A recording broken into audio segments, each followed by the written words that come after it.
Hello everyone, welcome to my channel in zone trading. TCS के बारे में बात करेंगे। आईटी सेक्टर में जो भी तबाही मची मच रखी है चारों तरफ, लोग बोल रहे हैं एआई की वजह से गिरा है, एआई की वजह से गिरा है। लेकिन सच ये है कि एआई तो सिर्फ बहाना था। टीसीएस का प्राइस गिरना ये पहले से तय था। और ये बात चार्ट में कल से नहीं, काफी पहले से लिखी हुई थी। मैं वो जब चार्ट पे जब आपको और लोअर टाइम फ्रेम पे जाऊंगा तो वो चीज दिखाऊंगा।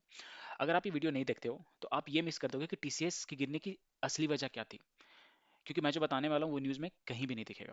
अभी मार्केट में एक ही नैरेटिव चल रहा है कि एआई आया है, आईटी जॉब खतरे में है, यूएस डील की जो न्यूज़ आई उसके लिए प्राइस ऊपर गया, लेकिन प्राइस ऊपर जाकर के वही एक एग्जैक्टली उसी प्राइस पे क्यों रुका जहां से उसको रिवर्सल करना था। वो इंपॉर्टेंट है हमें जानना। हमें न्यूज़ ड्रिवन बिल्कुल भी नहीं रहना है। न्यूज़ रैंडमली काम नहीं करती है। न्यूज़ हमेशा चार्ट के प्लान को एग्जीक्यूट करने का काम करती है, यानी कि चार्ट में जो ऑलरेडी हो रखा है, जो मौजूद है चार्ट का डेटा, न्यूज़ बस उसको ट्रिगर करेगा। उसके अलावा न्यूज़ का और कुछ भी काम नहीं है। और कोई काम करने के लिए न्यूज़ के बेसिस पे कभी भी आप ट्रेडिंग बिल्कुल भी मत कीजिए। ये नहीं तो ये एक दिन आपको ऐसा फंसाएगा कि आप कहीं के नहीं रहोगे। अब आइए बढ़ते हैं, देखते हैं इसके एनालिसिस की ओर। जहां पर अभी हम करेंटली इसके 6 मंथ के टाइम फ्रेम पे देखिए प्राइस का मूवमेंट क्या था। यहाँ पर एक डिमांड जोन बनाया, ऊपर गया, एक सप्लाई जोन बनाया और नीचे आ रहा है। और अगर मैं दिखाऊं यहाँ पर इसको भी बेस कैंडल मान लूं, मैं सेकंड कैंडल को भी बेस कैंडल मान के चलूं, तो प्राइस यहाँ इसके हिसाब से डिमांड जोन में आ चुका है, बट मैं बेस कैंडल इसी को मान रहा हूँ। तो प्राइस अभी आया था यहाँ पे डिमांड जोन में, टच करके यहाँ से रिजेक्शन लिया है, वापस इस कैंडल को देखें तो डिमांड जोन की ओर बढ़ रहा है। यानी कि प्राइस का मूवमेंट है supply zone to demand zone higher time frame पे। अभी मैं इसको और लोअर टाइम फ्रेम पे जाता हूँ। मैं अगर इसको 3 मंथ करूँ और देखूँ वहाँ पे क्या है, तो 3 मंथ पे भी हमें साफ दिख रहा है एक यहाँ पे प्रॉपर सप्लाई जोन बन रखा है हमारा। नीचे में डिमांड जोन ये वाला एक था जिसको ब्रीच करके प्राइस और नीचे आया है। यहाँ पर भी एक डिमांड जोन है, बट यहाँ पे क्लियरली विजिबल नहीं है। तो मैं इसको 1 मंथ के टाइम फ्रेम पे आपको लेके चलता हूँ। 1 मंथ पे ध्यान से दें, ध्यान से देखें तो जैसे ही प्राइस नीचे आया, अब इस चीज को समझें। मंथली का ये रहा हमारा सप्लाई जोन, और प्राइस एग्जैक्टली यहाँ पे आया और ये एक्चुअली यहीं तक क्यों गया था, ये वो वाला दिन है परसों वाला जहाँ पे ये ट्रेड डील का यूएस और इंडिया का ट्रेड डील साइन हुआ और प्राइस एग्जैक्टली यहाँ पे गया। Now question, this question should come into your mind कि यहीं तक क्यों और ऊपर क्यों नहीं, इसको तोड़ के ऊपर क्यों नहीं गया। ये इंपॉर्टेंट है हमें जानना। ठीक है, मैं इसको और लोअर टाइम फ्रेम पे लेकर चलता हूँ आपको, वीकली के टाइम फ्रेम पे। और जो इंपॉर्टेंट चीज़ है जो दिखाना चाह रहा था मैं आपको, ध्यान से समझा। वीकली का हमारा ये था सप्लाई जोन। प्राइस एग्जैक्टली क्या हुआ, जो हमारा न्यूज़ आया यूएस ट्रेड डील का, एग्जैक्टली वहां पे गया और वहीं से रिजेक्शन लिया। वहां पे करेक्शन हुआ और आज के दिन में वापस से जो अगेन जो न्यूज़ आई कि हाँ एआई के चलते तबाही बचेगा, लाइक आईटी सेक्टर में जॉब खतरे में है, तो वापस से प्राइस गिरा और नीचे आ रहा है। तो कहीं ना कहीं लोगों को ऐसा लग रहा है कि न्यूज़ के चलते प्राइस मूव कर रहा है, लेकिन being a demand supply zone investor and trader, what I know कि ये हमारा सप्लाई जोन चला है। दो ही एक्शन एक्शन पॉसिबल था यहाँ पे। प्राइस जब यहाँ पे था तो या तो अगर नीचे जाएगा तो डिमांड जोन चलेगा, और ऊपर गया तो सप्लाई जोन चलेगा। ऊपर गया तो सप्लाई जोन चला, प्राइस को धकेल के नीचे लेके आया। अगर नीचे आता डिमांड जोन चलता तो ये डिमांड जोन प्राइस को ऊपर धकेलेगा। यानी कि जो मैं बोल रहा हूँ अभी, क्या पॉसिबिलिटीज है कि हो सकता है प्राइस नीचे आए और ये वाले डिमांड जोन से सपोर्ट लेकर के उठने की कोशिश करे। This is the one possibility.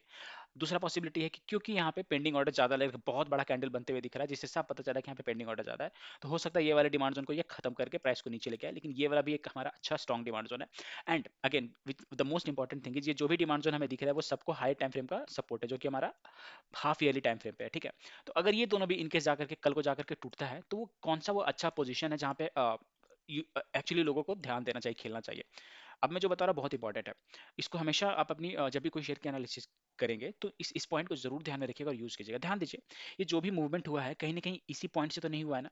ध्यान से समझिए, यानी कि ये जो यहाँ से यहाँ तक हाई लगाया है, कैन वी नोट से कि प्राइस इसी डिमांड जोन के चलते प्राइस ऊपर गया है।